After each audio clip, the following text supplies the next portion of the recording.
नमस्कार, मी सुरेखा भागवत। आपल्या आनंदाच्या पाऊलवाटा या माझ्या ब्लॉगमध्ये आपलं स्वागत आहे।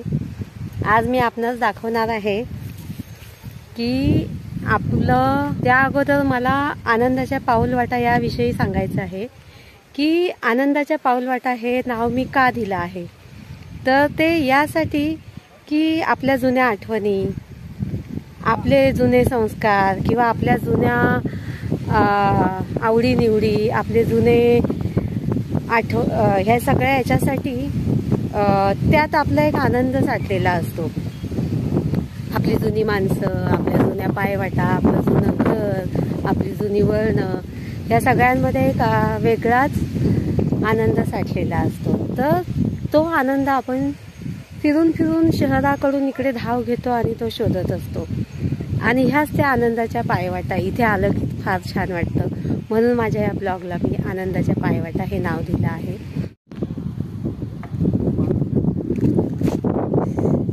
काटा काटा घुसला पायात, ऐक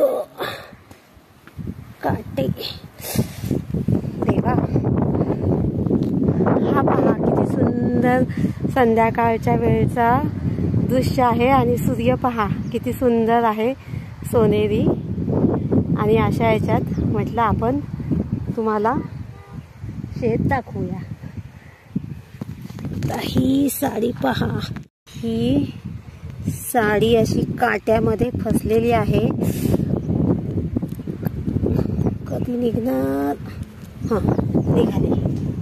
आता आपण जाऊया मुंजाबाबा देवस्थानाकडे।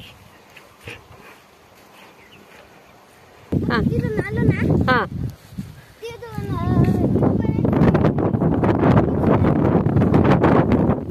कोणाची जमीन आहे? हा,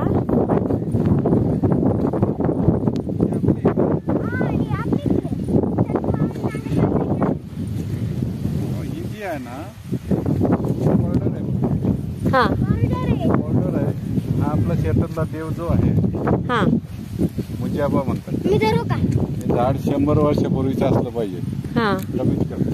हो का? आणि तो मुंजाबा हे झाड शास्त्र असं आहे की या क्षेत्राची जी बाउंड्री आहे ही, त्या बाजूला तो जे झाड दिसतात नारळाचे, म्हणून या स्क्वेअर मध्ये जर कोणीही आजही सुद्धा नाहीये, लोकांनी अनुभव घेतलेला, प्रत्यक्ष आम्ही अनुभवलेला असं आहे की नॉनव्हेज वगैरे या क्षेत्रामध्ये चालत नाही। बरं, ही काय अंधश्रद्धा वगैरे नाही किंवा ऐकीव माहिती नाही, हा आमच्या क्षेत्रातला बहुतेक लोकांनी अनुभव घेतलेला आहे की कोणी नॉनव्हेज जरी घरी जरी खाल्लं तरी इकडे आल्यानंतर त्याला काहीतरी दृष्टांत मिळतो। म्हणजे काय काय दिसतं? मोठा साप दिसणार किंवा काही असं तो जागेवर पडणार, त्याला ठेस लागणार वगैरे काहीतरी होतं। आणि प्राणी दिसतो? अच्छा, वाघ, कोल्हा असं सर्वांना। म्हणजे आता एक उदाहरणच म्हटलं तर आमचे गावाची मंडळी, तिच्या रात्रीचं काहीतरी नॉनव्हेज होतं आणि तिला शेतात लक्षात नाही आलं, बाउंड्री क्रॉस करणार तिथंच पडली, तिला ठेस लागल्यानंतर। म्हणजे लगेच तिच्या लक्षात आलं, अरे पुढे जायला नाही पाहिजे।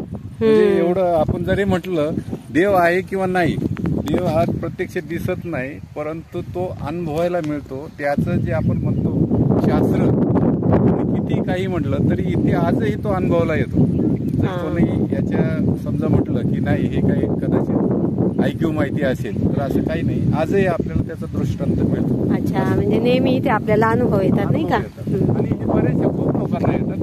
चुकून एखादा असा आला की नॉनव्हेज त्याच्या लक्षात नाही आलं समजा, आणि खाऊन जर ही बाउंड्री क्रॉस केली त्यांनी, ही देवाचं एवढं स्क्वेअर आहे की जवळजवळ 2 एकरचं क्षेत्र असेल, 3 एकरचं, त्याच्यामध्ये त्या बाउंड्रीमध्ये कोणी येत नाही।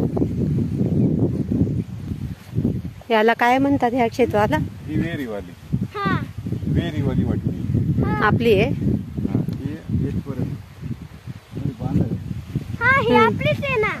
त्याच्यानंतर तिकडं ती मध्ये काळी दिसते नांगरलेली, ती उकरावली वाटली म्हणून। अच्छा, नाही ही आपली नाही।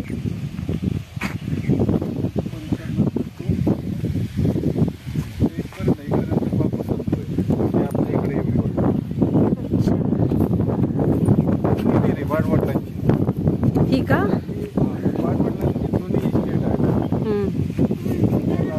विहीर होती आणि एक काळ असा होता 3 किलोमीटर आजूबाजूला कुठेही पाणी नव्हतं सोर्स. ही पहिली विहीर आहे. हे पहा, हे जे झाड दिसतंय ते आलं आहे आता आपल्या मुंजाबा देवस्थानाचं ठिकाण. शेतातला देव आम्ही फार पूर्वीपासून आणि हा आपला शेतातला देव आहे. हा शेतातला देव. आणि ते झाड नेमकं कसलं आहे? पिंपळाचं झाड आहे ते. पिंपळाचं. 100 वर्षापूर्वीचं झाड असावं ते. बर.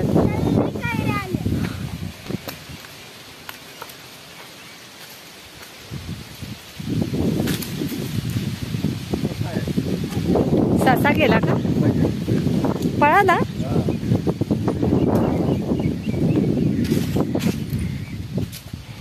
हे आहे मुंजाबा देवस्थान. मुंजाबा देवस्थान आणि फार शेतातला देव थोडक्यात. हा आपला शेतातला देव. शेतातला देव. आणि हे झाड पिंपळाचं झाड आहे. पिंपळाचं. ही आमची. हा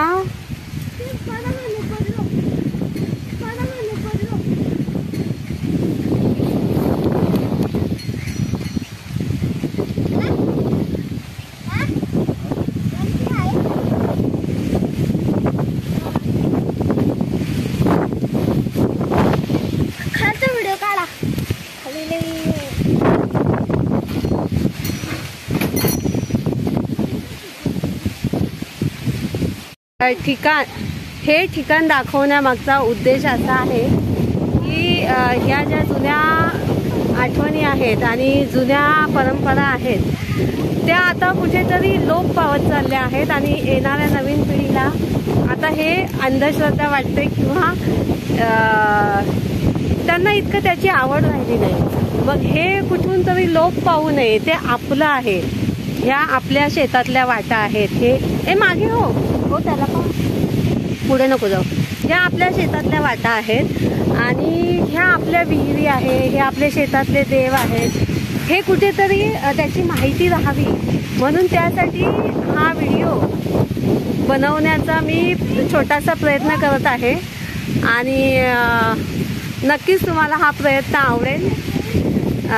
लाईक करा, शेअर करा, कारण हे आपलं आहे, आपली संस्कृती आहे.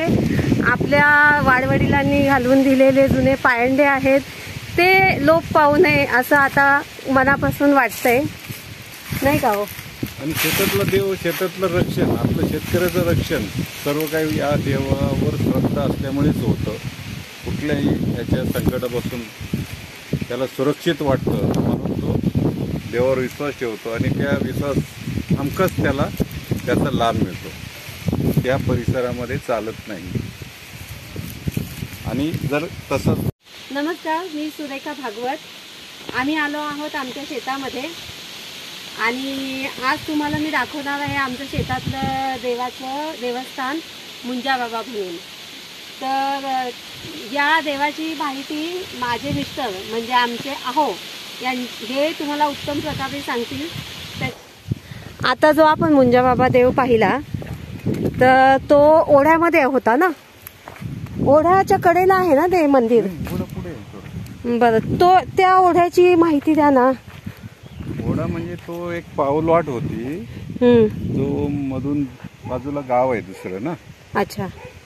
तर पूर्ण पहिला जे मेन रोड किंवा साधनं नव्हते, लोक पायी प्रवास जेव्हा करत होते ना, तर तो पूर्ण हा झाडाच्या बाजूने असा हा रोड जो रस्ता होता मोठा, तर ती पाऊलवाट आणि तिथे एक ओढा होता, तो त्याच्यातूनच तो पाऊलवाट होती. तर कानोर ते करंडी असा तो रस्ता होता. आता तो लोकांना साधनं झाल्यामुळे या रोडने आता वाहतूक बंद झाली. लोक जाणं येणं सरळ आता मोटरसायकल वगैरे वापरायला लागले, त्यामुळे मेन रोडला जायला लागले ते असं. अच्छा, म्हणजे तो ओढा आधी मोठा होता. आधी मोठा होता, आता तो पाणी वाहून वाहून नाही. आता लोकांचे तिकडे वाट कमी झाले ना. नाही, फळ आहे वाटतं हे रुईच्या झाडाचं. ते कापूस नाही का निघत आतून मग. अच्छा, म्हातारी आपण रुईच्या झाडाचं फळ आज पाहायला मिळालं. अच्छा. हे आहे टणटणीचं झाड. आमच्याकडे याला टणटणी म्हणतात. हे पाही फुलं किती सुंदर रंगीबेरंगी एकाच गुच्छामध्ये. वारा एवढा सुटला आहे ना की फुलं हलतायत. एकाच गुच्छामध्ये रंगीबेरंगी फुलं आहेत आणि आमच्याकडे याला टणटणीचं झाड म्हणतात. बऱ्याच ठिकाणी याला गांधारीचं झाडही म्हणतात. घेऊन पण छान लागतं, वासही याचा छान लागतो ना. आणि हा याची ओळख करून द्यायची राहिली, पुन्हा साडी अडकली माझी. हा आहे आमचा आर्यन. आहे छोटा पण आजोबा आहे आमचा सर्वांचा, नाही का आर्यन? आजोबा आहेस ना तू? सगळी माहिती तुला विचारायची ना इथली. तुला काय काय माहिती आहे इथली? किती सुंदर छान. काय नाव आहे? हे शेळी खातात. कोणतं झाड दाखव? ते शेवरीचा पाला. हा ते खातात ना शेळी. हा दाखव ना हात लावून. सांग बरं माहिती त्याची, सांग. हे आहे शेवरीच्या झाडाचा पाला. हे आहे शेवरीच्या झाडाचा पाला. आणि हे कोण खातं? हे बकरी खातात. हा कोणता आंबा? केशर. केशर आंबा. केशर आहे तो. हापूस होता, इकडे हापूस आहे मध्ये. हे असं झाडांना पाणी घालण्यासाठी असे माठ भरून ठेवले जातात. नाही, माठ भरून नाही ठेवले, याच्यातून येतं पाणी. अच्छा, ठिबक सिंचन. हे आहे चिकूचं झाड. चिकू दाखव ना आर्यन. चिकू तिकडे ते लिंबोणीचे आहेत. खराब झालं. सध्या आता पाण्याची टंचाई असल्यामुळे